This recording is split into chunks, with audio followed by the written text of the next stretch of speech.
자, 할렐루야. 하반기에 이제 우리에게 주신 말씀인데, 지난주에 이제, 그냥 짧게 미리 내 장막을 넓혀라.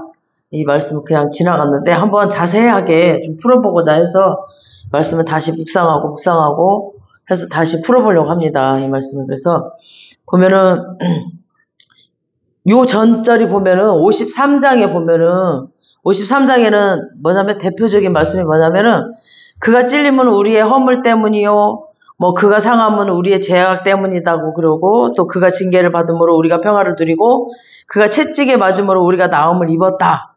그래요. 그러니까 여기서 그가 누구예요? 예수님. 예수님이 대신해서 우리를 대신해서 찔리셨고, 우리를 대신해서 상하셨고, 우리를 대신해서 징계를 받으시고 채찍을 당하시고, 그러니까 이제 대속자라는 얘기죠. 그래서 대신 당해주신 분. 그러니까 지옥의 형벌 뭐 대신 당해주신 분, 대신 죽어주신 분, 대속자를 얘기를 하시잖아요. 53장에서는 그런 대속자 예수님을 쭉 얘기를 하셔. 그러니까 엄청난 하나님의 사랑을 얘기를 하십니다.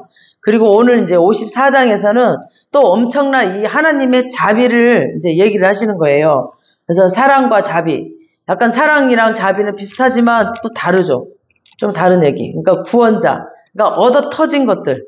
그러니까 얻어 터져갖고 막 넘어진 것들을 건져내신다라는 뜻이에요. 그러니까 가능성 없는 것들을 건져주신다라는 얘기거든요. 이 구원자. 그래서 이제 물에서 건져주신다가 원래 이런 뜻이고, 진짜는 수렁에서 건져주신다. 수렁에 빠진 자들을 건져주신다가 구원자거든요. 그래서 내 힘으로 나올 수 없는 것들. 그러니까 내 힘으로는 도저히 할 수가 없는 이런 것들. 그런 상황에서 우리를 이제 건져주신다. 그게 이제 구원자라는 뜻이거든요. 그래서 구원은 항상 믿음이랑 관계가 돼 있어요. 믿음이랑. 그러니까 우리의 믿음이 들어가야 된다라는 거죠. 그러니까 우리의 믿음 없이는 절대 안 된다라는 거죠. 구원은. 행동이 아니라, 우리 행위가 아니라 우리의 믿음이 꼭 들어가야 된다는 거죠. 그래서 믿음이랑 항상 관계가 있어요. 그래서 구원자 예수님 할 때는 우리의 믿음이 꼭 필요합니다. 그러니까 복음서에도 보면은 따라 안심하라. 내 믿음이 너를 구원하였음이라 그러죠. 구원은 스스로 나올 수 없는 것이에요. 스스로는 절대 나올 수가 없어요. 구원은. 내 믿음이 들어가야 돼. 그러니까 말씀도 내가 믿었을 때 치유가 되고, 내가 믿었을 때 해결이 돼요. 내가 믿었을 때, 말씀을 믿었을 때 그 말씀대로 이루어지는 거예요. 내가 그 말씀을 못 믿으면 절대 구원받지 못해. 어떠한 환경에서 그 말씀대로 말씀이 이루어지려면 내가 그 말씀을 믿어야 돼. 그래서 그 말씀을 믿게끔 하나님이 그냥 40년 광야 생활을 계속 하게 하시는 거예요. 그래서 너희가 떡으로만 살 게 아니라 이 말씀 훈련을 하시는 거예요. 말씀을 믿는 훈련. 계속. 그래서 어떤 고난이나 어떤 뭐 높이나 그런 곳에서 스스로 못 나오는 것을 말하는 거예요. 막 힘든 속에서 못 나오는 거, 그런 것들.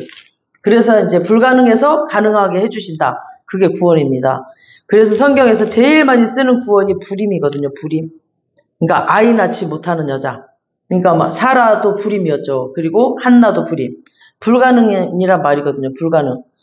90세 된 할머니잖아. 사라도. 근데 불가능을 가능케 만들어 주십니다. 오늘 1절도 보면은 그 불임 얘기부터 나오잖아요. 1절.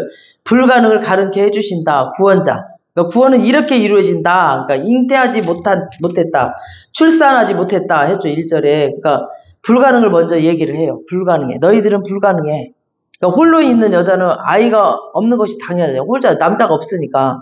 그런데 남편이 있는 여자보다 더 많이 자식을 많이 준다라는 거죠. 그러니까 이 말은 불가능을 가능하게 만든다라는 뜻입니다. 하나님이. 그래서 그걸 믿는 자에게 믿지 못하면 이건 이루어지지 않죠. 그러니까 환경 바라보지 말고 지금 상황 생각하지 말라는 거죠. 미리 노래하라는 거예요. 미리 외쳐 부르래. 외쳐 노래할지어다. 그러니까 막 우리 사부님 잘하고 있는 거야. 저렇게 일어나서 춤추고 막. 그러니까 미리서 외쳐 부르는 거예요. 그냥 상황이 어떤지 저지간에 미리 외쳐 노래 부르고 춤추고 막. 우리 너무 좋은 거예요. 우리 세카이나 선교단은 그냥 어떤 상황이든 그냥 보내신 곳에 미리 춤추는 거야. 그냥 환경이 어떻든 에라 뭐러 갔다가 그냥 춤추고 보는 거야. 그냥 하나님 앞에서. 우리가 춤추는 게 아니라. 지금 옛날 고대 시대에는 여인이 아이를 못 갖는 거는 굉장히 죄의 대가라고 생각했거든요, 사람들이. 그리고 막 저주를 받았다고 그랬어요. 그런 시대였어요. 근데 이런 시대 배경 속이었거든요. 그래서 잉태하지 못하고 출산하지 못하고 있는데 노래할 상황이 아니잖아. 상황적으로 보면은. 근데 노래하라는 거예요. 지금 하나님은 이 이사야 선지자를 통해서. 그리고 남편이 없는데 어떻게 남편 있는 여자보다 자식이 더 많게 해준다는 거죠. 그러니까 남편이 없는데 그러니까 이 말씀을 믿고 외쳐 노래하라는 거예요. 상황 보지 말고 그냥 남편이 없어도 그냥 말씀을 준다. 이게 말씀을 줬으니까 믿고 하라는 거죠. 그러니까 저번 주랑 말씀이 그냥 준비하다 보니까 똑같아. 저번 주에도 그냥 물이 안 보여. 근데 물을 준다 했으니까 솟아나라. 우물물아 솟아나라 외치라고 그랬잖아요. 똑같아요. 그러니까 믿음 생활은 우리 신앙 생활은 이런 거야. 말씀을 믿고 그냥 기쁨으로 노래하며 찬양하며 감사하며 사는 겁니다. 그러다 보면 환경이 오는 거예요.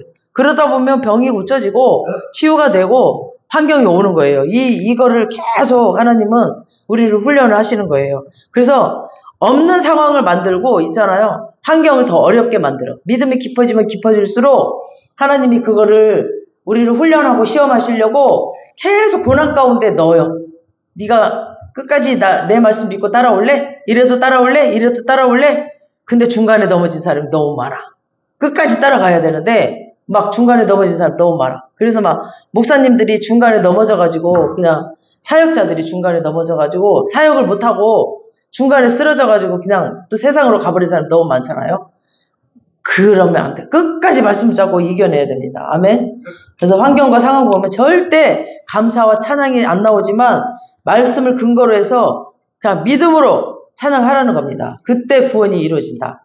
그때 우리의 영이 회복이 된다. 이게 핵심입니다. 그래서 항상 우리의 삶 속에서는 미리 노래하고 미리 감사하고 미리 찬양하는 걸 그거 절대적이다라는 거죠. 그래서 신앙은 이게 절대적이에요. 미리 하는 거예요. 미리. 그래서 진짜 믿음은 보이지 않는 거 믿는 거 그게 진짜 믿음이거든요. 그러니까 보이는 거 뻔히 보이는 거 믿는 거 세상 사람이랑 똑같아요. 그러려면 뭐하러 신앙생활해. 그거 신앙생활 아닌 거죠. 그래서 믿음은 바라는 것들이 실상이라고 그랬고 보이지 않는 것들이 증거라고 그랬거든요. 그러니까 우리는 세상 사람들과 다른 점이 그거예요. 보이지 않는 걸 그냥 말씀으로 믿고 선포하고 바라보면서 기뻐하는 거예요. 그래서 우리의 눈으로 바람은 보이지 않죠. 지금 바람 안 보이죠. 근데 막 이게 움직이잖아 이게. 그러니까 바람이 있다라는 거잖아 이게. 그래서 그걸 알잖아요. 우리가 공기 눈으로 안 보이지만 우리가 지금 숨 쉬고 살고 있잖아요. 그러니까 공기가 있구나 그거 믿잖아요. 그러니까 그런 식으로 믿음을 그렇게 믿으라는 거죠. 그래서 우리를 통해서 세상 사람들에게 그냥 보이지 않는 하나님을 보이게 만드는 거예요. 그러니까 우리를 통해서 쟤를 보니까 저 하나님이 진짜 살아계시네? 이렇게 바람이 안 보이지만 이렇게 보이는 것처럼 우리를 통해서 쟤를 보니까 진짜 하나님 살아계시네? 저런 상황에서 쟤가 웃고 있네. 쟤는 뭐야? 쟤를 보니까 하나님 살아계시네? 이렇게 보이라는 거예요. 그것이 필요하다는 거예요. 우리에게. 그거를 하나님이 나타내라는 거야. 우리를 통해서. 그래서 너희들이 세상에 나가서 빛과 소금이 되라는 게 그런 뜻입니다. 그래서 우리는 말씀을 믿고 미리 찬송을 하라는 거예요. 그러면 그런 일들이 그대로 이루어지는 겁니다. 그래서 찬송의 힘은 어둠을 뚫어버려요. 우리가 이렇게 찬송할 때. 그리고 찬송의 힘은 막힌 것을 뚫어버립니다. 그래서 찬송의 힘, 정말 이 찬송의 힘도 굉장히 엄청나요. 그래서 이 마귀는 찬송하는 거 가장 싫어해. 춤추는 거, 찬송하는 거. 우리 사도행전에도 보면 바울과 신라가 감옥에 갇혀 있을 때 막 기도하고 찬양할 때 감옥이라는 거 뭐예요? 내가 아무것도 할 수 없는 상황이잖아. 그냥 막힌 거. 그런 것들 말하거든요.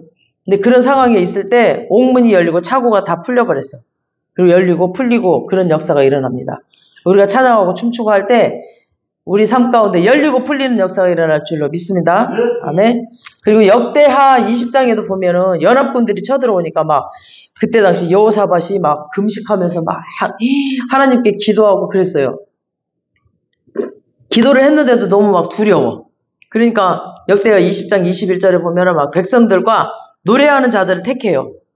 그래가지고 거룩한 그 예봇을 입혀요. 그리고 군대 앞에서 군대들보다 더 앞장서서 그 찬송하는 자들을 세워요. 그래서 하나님께 막 감사하고 막 찬양을 했을 때 그때 승리했거든요. 그래서 그곳을 브라가 골짜기라고 이름을 지었어요. 그래서 그 브라가는 뭐냐면 이제 송축이라는 뜻인데, 그러니까 송축의 골짜기, 뭐 축복의 골짜기라는 뜻이에요.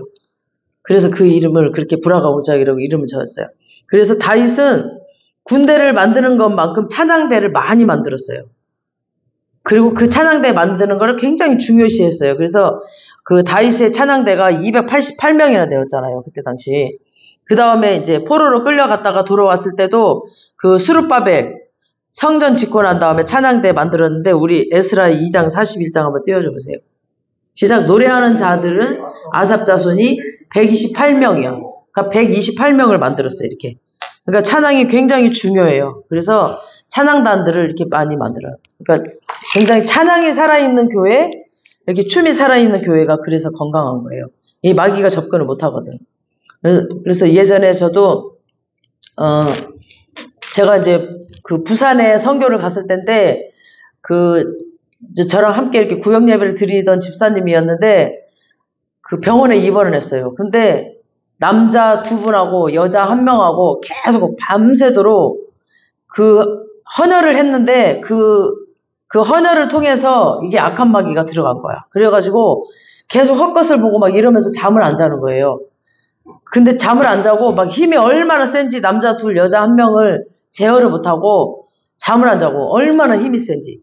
그래갖고 나한테 계속 전화가 오는 거야. 비가 엄청 쏟아지는데 내가 그 빗속을 뚫고 왔어요. 왔는데 하나님 어떻게 해야 될까요? 어떻게 해야 될까요? 나만 찾는 거야. 이제 그때 당시 제가 이제 좀 이렇게 케어를 하고 그랬었거든요. 그래 갔는데 하나님이 찬양을 해라. 그러니까 찬양이 계속 나오더라고요. 이제 그 사람들이 지쳐가지고 집에를 돌아갔어. 그래서 나 찬양이 지금 나온다. 여러분들도 지금 집에서 찬양을 각자 해라. 그 남편만 이제 거기 남아있다가 그 남편이 화장실을 잠깐 간 사이에 이제 내가 찬양을 하니까 스르르 자더라고. 남편이 깜짝 놀래가지고 어떻게 된 거예요? 이제 그때 저도 집사였는데 그냥 찬양하니까 잠들었어요. 지금 밤새도록 자기네가 그렇게 남자 2, 여자 1 그렇게 제어를 했는데도 안 됐는데 어떻게 잠이 들었나 이거야. 그러니까 찬양, 하나님께서 막 찬양을 하게 하시더라고. 그러니까 찬양을 불러줬더니 잠들었어요. 그러니까 찬양이 이렇게, 그러니까 다윗이 수금을 탈 때 그 사울의 그 악기가 떠나갔잖아요. 그러니까 찬양할 때 악기가 떠나가기도 합니다. 이게 찬양이 굉장히, 찬양은 곡조부터는 하나님의 말씀이잖아요. 그렇기 때문에 생명이 있어서 치유가 되기도 하고 막 영이 살아나. 그리고 막혔던 것들이 뚫리고 묶었던 것들이 막 풀리는 역사가 일어납니다. 오늘 본문 2절에 한번 보세요. 시작. 내 장막터를 넓히며 내 초소의 희장을 아끼지 말고 널리 펴되 너의 줄을 길게 하며 너의 말뚝을 견고히 할지어다. 그러니까 미리 장막터를 넓히라는 거죠. 그러니까 옛날에 유대인들은 유목민이었죠. 유목민. 그래서 그 장막터, 그러니까 그런 땅에다가 그냥 이렇게 텐트처럼 장막터를 이렇게 치고 살았단 말이에요. 그러니까 자기네들 사는 터를 크게 치라는 거예요. 이렇게. 내가 생각하는 규모나 그런 처지, 그런 내 환경은 작지만 하나님의 약속의 말씀을 붙들고 장막터를 넓게 치라는 게 넓게. 그리고 휘장도 뭐래요? 휘장도 크게 하고 줄도 길게 잡아서 말뚝을 튼튼하게 치라는 거죠. 그러니까 내 생각으로 살지 말고 하나님 생각으로 살아라는 거죠. 하나님 생각으로. 내 생각은 요거밖에 안 되지만 크게 치라는 거야. 넓게. 그리고 내 수준으로 살지 말고 하나님 수준으로 준비하라는 거죠. 그리고 우리 역대상에 보면은 야베스의 기도가 나오죠. 야베스의 기도. 그래서 역대상 4장에 보면은 막 유다의 자손이 쭉 소개가, 누가 누구를 낳고 막 누가 누구를 낳고 이렇게 쭉 그냥 누가 누구를 낳고 이렇게 계속 나오면서 야베스에 대해서만 설명이 딱 나와. 그러면서 역대상 4장 9절에 보면 야베스는 그의 형제보다 귀중한 자라 이렇게 소개가 나와요. 누가 누구를 낳고 이러다가 그러면서 소개를 하고 야베스는 어머니가 이름을 지어줬다고 그래. 그러면은 이제 아버지가 없다라는 뜻이죠. 다 아버지가 이름을 지어주는데. 그리고 야베스의 이름이 뜻이 뭐냐면 고난이에요. 고난. 그리고 수고로이 낳았다라고 해요. 어머니가 수고로이 낳았다. 그러면은 그러니까 이 낳았을 때 상태가 굉장히 안 좋았다라는 거죠. 그 뜻은 이렇게 이제 설명이 필요할 정도로 야베스 상태가 안 좋았다라는 거죠. 굉장히 가정과 가정 형편과 그 상황이 굉장히 안 좋았다는 거야. 근데 그의 기도가 굉장히 위대해서 그의 인생이 대역전이 된 사람이라는 거죠. 그래서 하나님을 막 믿고 기도하였기에 대역전의 사람이, 그러니까 대반전이 된 사람이 돼버린 거죠. 그래서 특별히 소개를 하고 넘어간 거예요. 여기서. 역대하 4장에서. 계속 누구를 낳고인데 특별히 여기 야베스만 이렇게 소개를 해요. 그래서 특별히 소개를 하고 넘어가요. 그의 기도 뭐냐면 내게 복을 주시고 나의 지역을 넓히시고 그러죠. 그러니까 지역, 장막터를 넓혀달라고. 그러니까 내 생각의 한계 속에서 살지 않게 해달라고 기도를 한 거죠. 그러니까 마음이, 그러니까 믿음이 이런 거죠. 하나님의 말씀 수준으로 장막터를 넓히게 해달라고. 그러니까 내 생각 아니고 하나님의 마음의 장막터. 그러니까 말씀 수준의 장막터를 넓히게 해달라는 거죠. 지경을 넓혀달라고. 그러니까 내 한계에 갇히지 않게 해달라고 더 넓은 삶의 영역을 살기를 원했던 거죠. 그걸 믿음으로 구했다는 겁니다. 이 야베스가. 그러니까 신앙의 본질은 중심이 있어야 돼요. 교회 중심, 말씀 중심, 하나님 중심. 딱 중심을 가지고 여기서 장막터가 넓어지면은 땅끝까지 가는 거예요. 땅끝까지. 그러니 우리 2024년 1월 달에 받은 말씀이랑 연결이 돼요. 우리 사도행전 1장 8절 주세요. 시작. 오직 성령이 너에게 임하시며 너희가 권능을 받고 예루살렘과 온 유대와 사마리아와 땅끝까지 이르러 내 증인이 되리라. 그러니까 우리 여기서만이 아니라 유대와 사마리아와 땅끝까지. 그러니까 이 마을과 지역과 나라와 땅끝까지 가는 거예요. 이렇게 우리 상반기에 주셨던 말씀이랑 연결이 돼요. 우리 3절 보세요. 3절 시작. 오늘 본문. 이는 내가 좌우로 퍼지며 내 자손은 열방을 얻으며 황폐한 성읍들을 살 곳이 되게 할 것임이라. 그러니까 이런 사람들에게는 지금 이런 사람들 넘쳐나는 사람들로 인하여서 그 장막터에만 다 머물 수가 없다는 거죠. 그래서 온 열방으로 다 번져나간다는 거예요. 그러니까 한때 사람들에게 버려져서 황폐했던 그 성읍까지도 다 번져나가서 살게 돼요. 지금 이제 이스라엘이 바벨론 포로로 오는 바람에 그 성읍이 황폐해져 버렸거든요. 그래서 누가 쳐다도 안 봐. 근데 그곳에까지도 사람들이 다 번져나가서 그곳에 살게 된 거예요. 그러니까 하나님의 백성들이 회복되면 그들만 살아나는 것이 아니라 주변 사람들도 살리고 환경도 다 바꿔놓아 버린다는 거죠. 그러니까 나만 사는 게 아니야. 내 주변 사람들도 살고 그곳 환경도 다 바꿔버려. 그러니까 황폐한 성읍들을 다 사람들이 살 곳이 되게 한다는 거죠. 축복이 있는 땅을 내가 찾아가는 것이 아니라 내가 가는 곳이 그냥 축복이 돼버리는 거죠. 축복이 땅으로 다 변해버려. 내가 가는 곳마다 다. 아멘? 그러니까 내가 좋은 직장을 찾아가는 것이 아니라 내가 가는 그 직장이 좋아져 버리는 거예요. 우리는 그런 사람 돼야 된다는 거죠. 아멘. 그러니까 내가 가는 선교지가 축복의 장소가 돼버리는 겁니다. 그러니까 이것은 또 훗날 신약시대 폭발적으로 부흥하는 교회를 가르칩니다. 그러니까 성령이 우리에게 임했을 때 하나님의 교회는 이스라엘의 막 담벽을 뚫고 열방으로 번져나가기 시작했어요. 그 바울, 베드로를 통해서 빌립을 통해서 이 12제자를 사도를 통해서 바울을 통해서 이렇게 번져나가 버렸어요.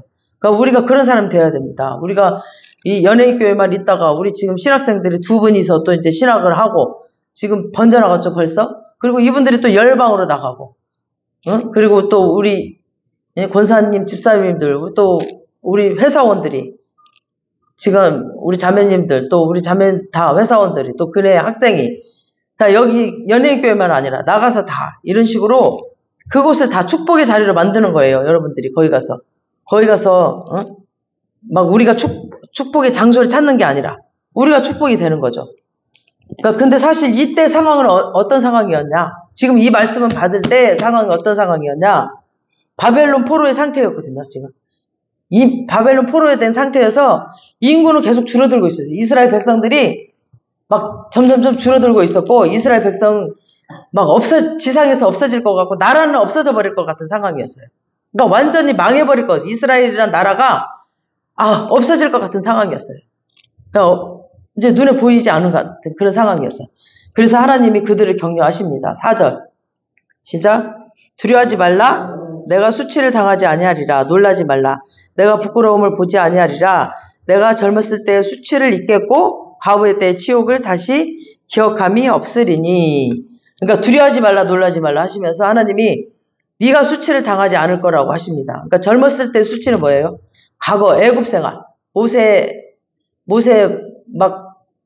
모세가 미디안 막 광야 생활 할 때 이 이스라엘 백성들이 막 애굽에서 수치를 당하고 막 애굽 생활을 했었죠. 종로를 타고 있을 때. 그때 수치를 말하는 거예요. 과거 때 치욕은 현재 이스라엘의 이제 바벨론 포로 생활 수치예요, 지금. 그래서 하나님의 신부이면서 하나님을 떠나 막 우상 숭배하니까 그들이 나라가 망해버렸어요. 우리가 지금 하나님의 신부인데 우리가 우상 숭배하거나 하나님을 떠나 있죠. 그러면 하나님이 굉장히 안 좋아했어요. 우리를 막 이렇게 막 징계를 하셔요. 이렇게. 그러니까 하나님의 임재가 떠나니까 예루살렘이 폐허가 돼버렸어요. 우리 믿는 자에게 가장 정말 중요한 게 하나님의 임재예요. 근데 이 임재가 떠나버리니까 폐허가 돼버렸어요. 그때부터 이스라엘 백성은 포로가 되어서 끌려가는데 사람들마다 그냥 그들을 멸시하고 조롱을 했습니다. 그래서 포로 생활이 육체적으로는 힘들죠. 막 굶주리고 얻어맞고 막 힘들지만 더 힘든 건 뭐냐면 정신적인 수치였습니다. 그래서 이스라엘 백성들을 놓고 막 사람들이 온갖 말을 다 퍼부었어요. 거짓되고 악한 소문들이 막 이스라엘에게 막 들려오는 거죠. 그리고 막 맴돌고 있는 그 소문들이 막. 그래서 이스라엘 포로들은 매일같이 사는 게 두렵고 또 막 어떤 새로운 고난이 올까 막 깜짝깜짝 놀래죠.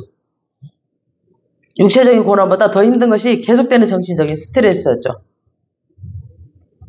그래서 하나님께서 두려워 말라고 하신 겁니다. 더 이상 넌 수치를 당하지 않을 것이다. 하나님은 하나님의 사람들이 겪는 고난과 수치심을 다 알고 계시거든요. 내 자녀이기 때문에. 그리고 자존심은 막 땅에 떨어지고 명예는 막 다 훼손되어 있을 때 오는 수치심과 억울함을 다 아셔요. 하나님. 내 자녀이기 때문에 눈동자처럼 지키시거든요. 어떤 일이 있어도. 그래서 이제는 더 이상 없을 것이다. 그러면서 하나님이 개입하고 막아주신 것이다 라는 것입니다. 그래서 너희들이 수치가 없어지고 칭찬과 명성을 얻게 될 것이라고 지금 하십니다. 지금 현재 바벨론을 포로 생활도 하나님의 징계예요. 그 징계 속에 하나님의 사랑이 담겨 있거든요. 우리 7절 한번 쭉 넘어가서 7절 읽어보겠습니다.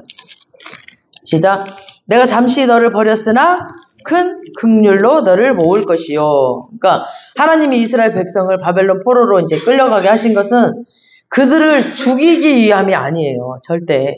죄를 깨닫고 회개하도록 잠시 버리신 것입니다. 바벨론 포로 생활 긴 세월이에요. 70년이죠. 70년. 그러나 하나님의 영원한 계획 안에서는 잠시거든요. 이제 하나님께서는 그 큰 긍휼로 너를 모으실 것이라고 하셨어요. 여기서 모은다는 말은 포로된 것에서 이제 해방시켜서 이제 약속의 땅으로 데리고 와서 옛날에 그 축복과 부흥으로 다시 회복시켜 주시겠다는 말씀입니다. 그러니까 이전보다 더 큰 기쁨과 부흥을 왕창 부어주시겠다는 거죠. 8절 보시겠습니다. 내가 넘치는 진노로 내 얼굴을 내게서 잠시 가렸으나 영원한 자비로 너를 긍휼히 여기리라. 내 구속자 여호와께서 말씀하셨느니라. 그러니까 여기 내 얼굴을 잠시 가렸다는 말은 7절에 내가 잠시 너를 버렸다. 이 말과 똑같아요. 그러니까 하나님은 우상 숭배한 이스라엘을 향해서 화를 내셨어요. 징계를 그 징계의 매를 드셨어요. 사랑하기 때문에 하나님은 가만히 둘 수 없거든. 예. 근데 하나님은 너무 자비로우신 분이라 화를 오래 내지는 않으셔.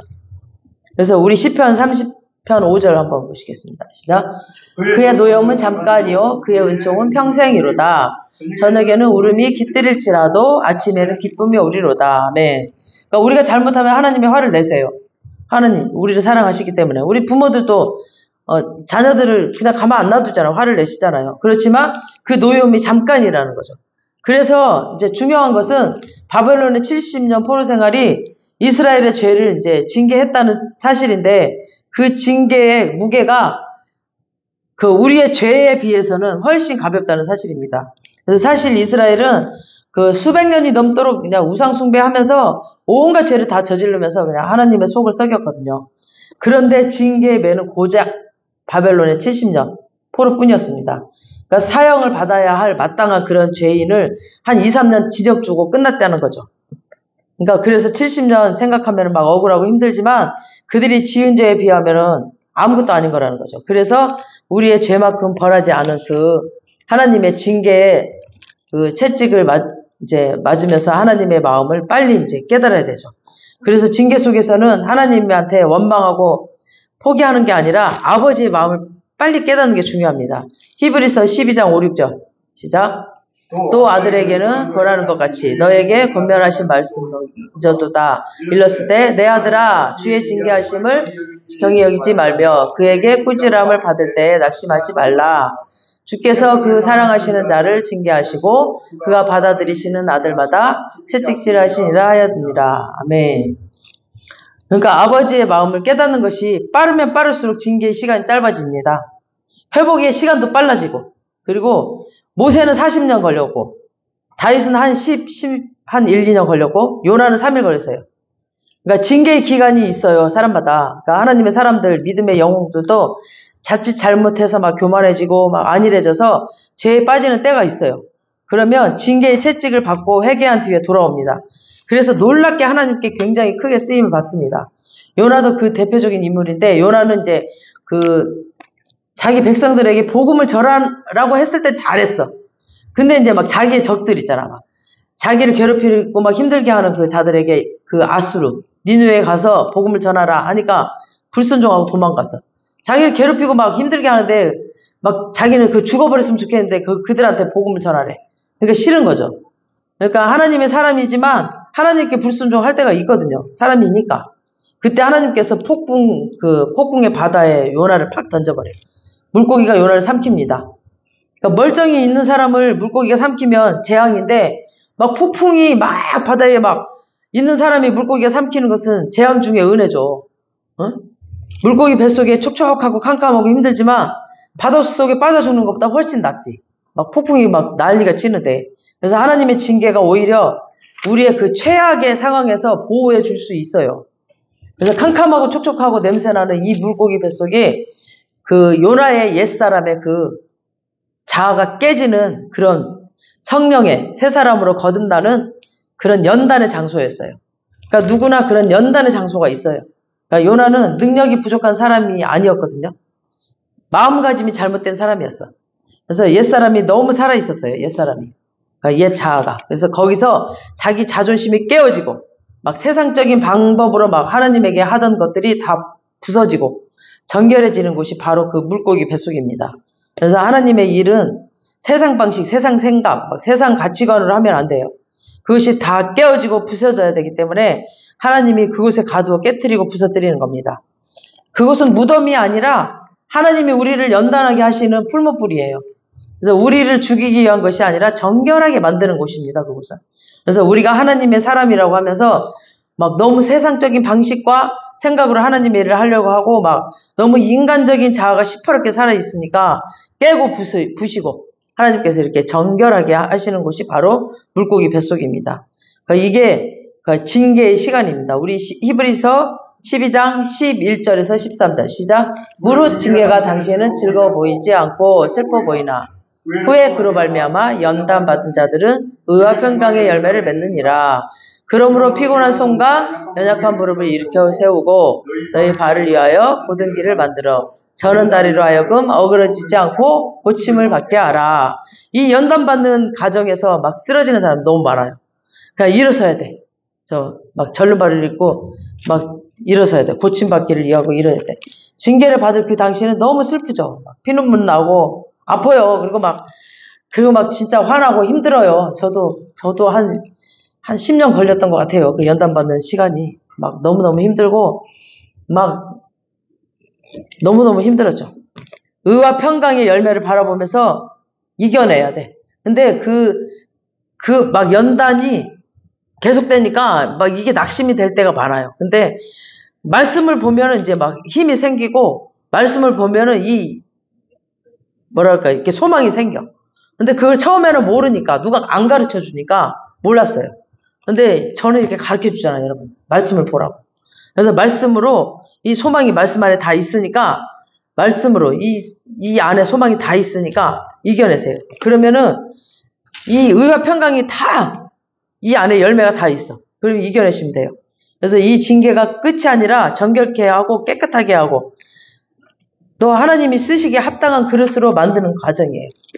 그래서 더욱 성숙하게 만들어 가시고, 또 기도의 용사로 만들어 가시고, 또 정금같이 나오게 하시려고 하시는 겁니다. 우리 본문 5절. 다시 5절로 와서, 이는 너를 지으신 이가 내 남편이시라. 그의 이름은 만군의 여호와이시며 내 구속자는 이스라엘 거룩한 이시라. 그는 온 땅의 하나님이라 일컬음을 받으실 것이라. 그러니까 징계 속에서 우리가 생각하는 것은 하나님이 날 버리셨나? 저도 그랬거든요. 내가 하나님 잘못 믿은 것 같아. 내가 막 바보가 된 것 같고 막 그랬거든요. 날 버리셨나? 막 그리고 막 의심이 생기고 막 그랬어. 근데 그게 아니에요. 하나님의 회복을 시켜주셔요. 끝내는. 그래서 하나님께서 이스라엘을 회복시켜 주시는데 어떤 계시가 있었어요. 계기가 있었어. 계기가. 이스라엘 백성의 어떤 행위가 하나님의 마음을 움직여 주셨어요. 6절 시작. 여호와께서 너를 부르시며 마치 버림을 받아 마음에 근심하는 아내 곧 어릴 때 아내가 되었다가 버림을 받은 자에게 함과 같이 하실 것임이라. 내 하나님께서 말씀하셨느니라. 그러니까 버림받아 마음에 근심한다. 그러니까 이 근심이란 단어가 굉장히 중요한데 이제 바벨론의 노예가 되어서야 이스라엘 백성들은 이제 자기가 근심하기 시작했죠. 그러니까 이 말은 이제 회개했다라는 거죠.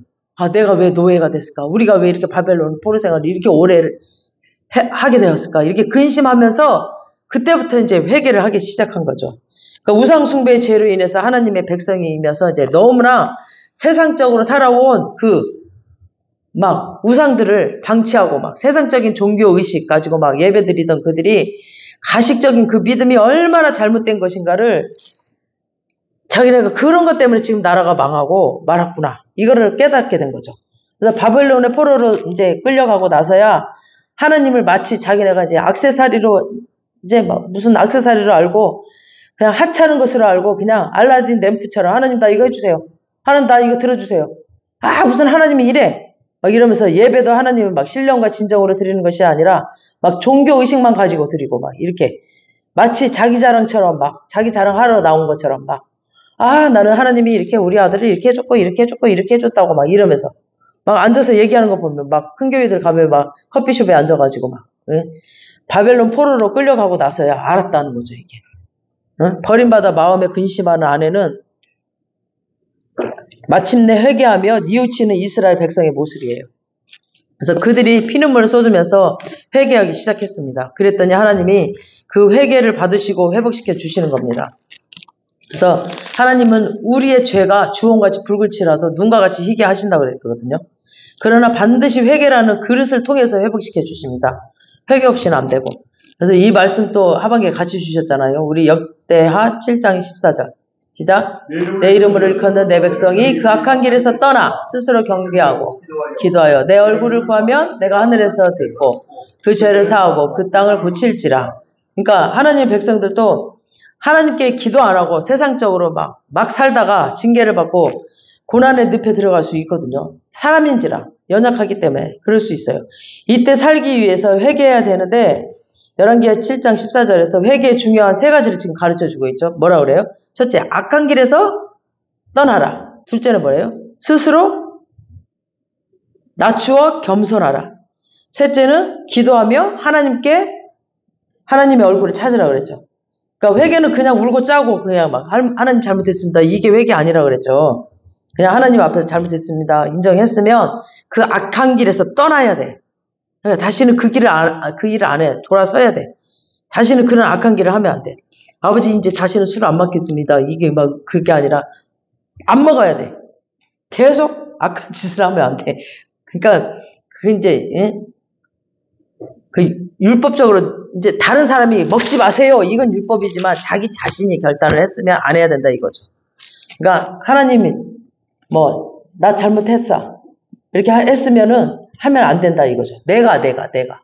누가 그렇게 하면 안 돼요. 이렇게 말하면 율법적이지만 내 자신이 하나님 앞에 했으면 그렇다는 거죠. 그러니까 돌아서야 되는 거죠. 회개는 결단이에요. 결단. 악한 생각을 끊어버리고 악하게 세상적으로 계획했던 것들을 취소해버리고 대가를 치르더라도 그냥 스톱! 그만 하는 거예요.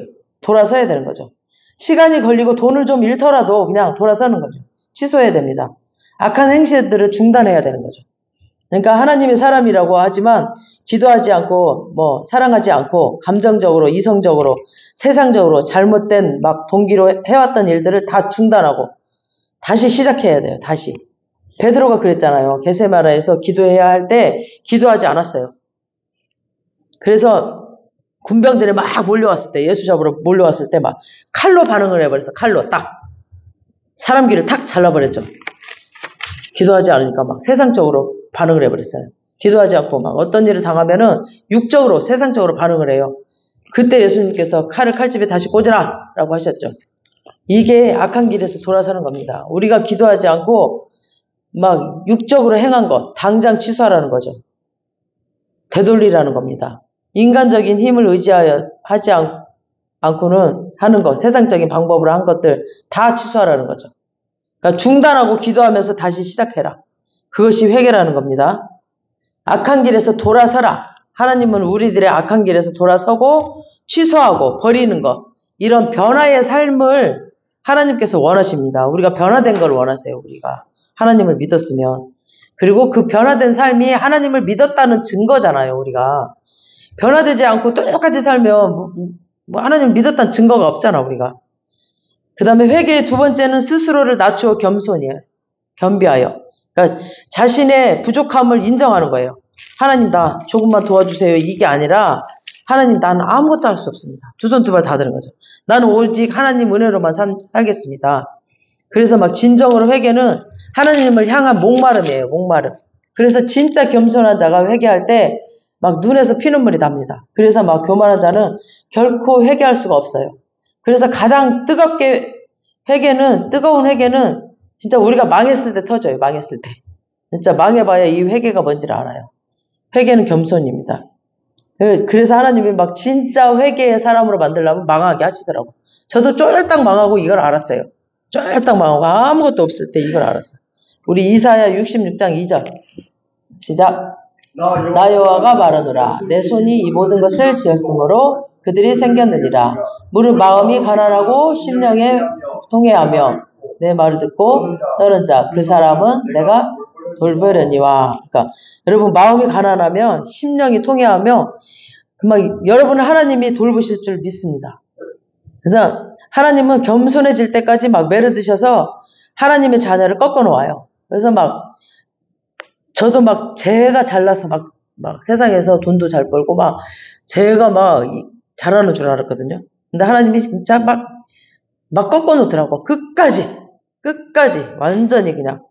저는 진짜 세상에 살 때 빚을 10원도 지지 않고 살았거든요. 그리고 진짜 저는 딱딱 줄 거는 아주 그냥 탁탁 칼이었어.